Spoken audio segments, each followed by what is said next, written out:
Welcome to Volatility 411 for Equity Armor Investments. I'm Joe Tigay. Let's jump right into it. The market is up and down and all around this morning.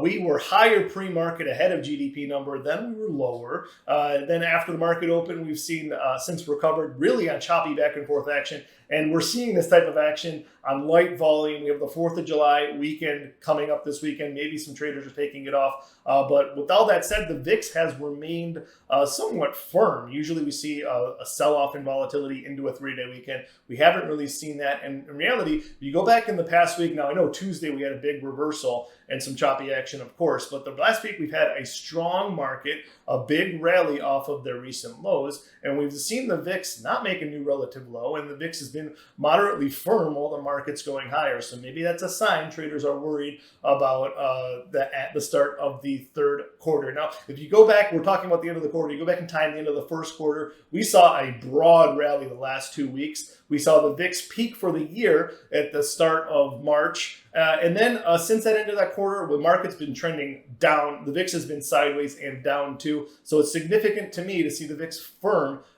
this past week while the market's been very strong. Again, we have a 3-day weekend. But after that 3-day weekend, we've got the start of the third quarter.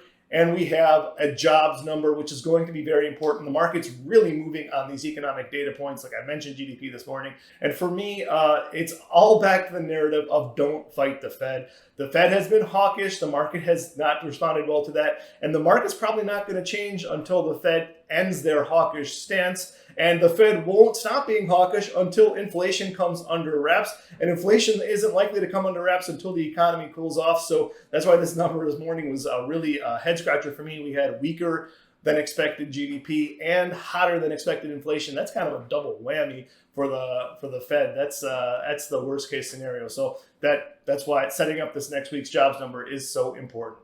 For Equity Armor Investments, I'm Joe Tigay.